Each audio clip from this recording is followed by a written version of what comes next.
Hey guys, this is David Wunderlich for GatorCountry.com. The 2019 Orange and Blue game was not valuable for evaluating the team's progress because, as Dan Mullen said during and after the game, the defense was limited in what it could do. That said, keeping it to the basics made it easy to see some of the basics, and in this video, I'm highlighting one of the classic plays of the Urban Meyer Dan Mullen offense, H-option. This play goes back at least to their days together at Utah.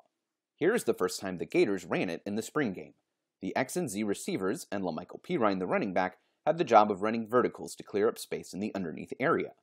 The Y receiver will run an out, either deeper or shorter depending on how he can beat his man.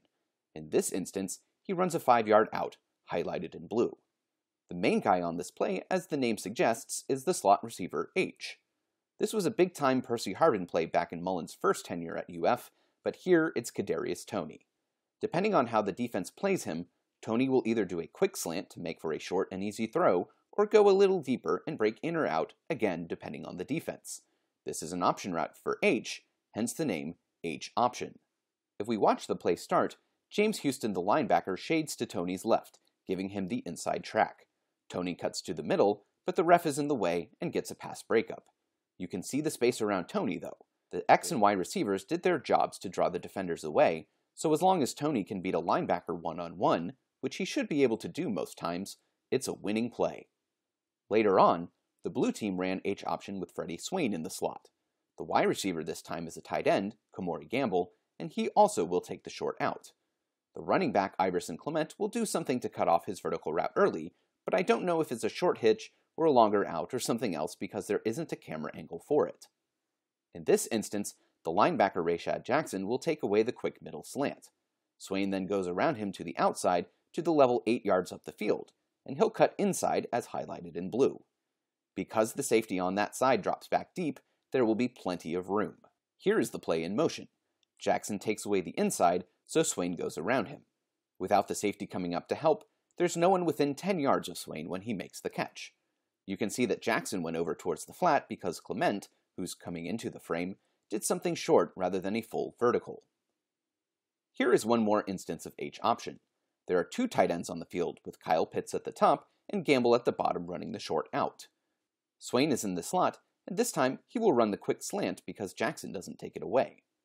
Emory Jones looks to me here like he wants the Z receiver Tyree Cleveland. In this shot, you can see Ventrell Miller sitting in the middle of the field where there hadn't been a linebacker in the previous two plays, so Jones might have been thinking he was there to take away the short middle. Brian Edwards is in the process of dropping way back into soft coverage, which should leave Cleveland open if he cuts off his vertical below Edwards' level. As we put the play in motion, Swain has the middle of the field open. Jackson and Miller are playing zone in the shortest level of defense, and if Jones is quick with his delivery, he's got Swain for the easy pitch and catch. Instead, Jones is looking outside all the way. We don't actually get to see what happens because Luke Ankrum pushes early enrollee Michael Tarquin back so far that he easily bats down the pass. So those are some examples of H-option. In the first one, we saw Toney hitting the middle slant quickly and getting the pass. In the second, Swain's middle slant was taken away, so he went to the longer option route. In the third, we see the quarterback go for someone other than the H receiver, even though it might not have been the best read. H-option, being reliant on both the quarterback and receivers to read the defense, is not the simplest of plays. It also requires someone who can cut quickly like Harvin in the H spot to work to its fullest. Florida has some guys who can make those cuts in 2019, so expect to see more of this play in the fall.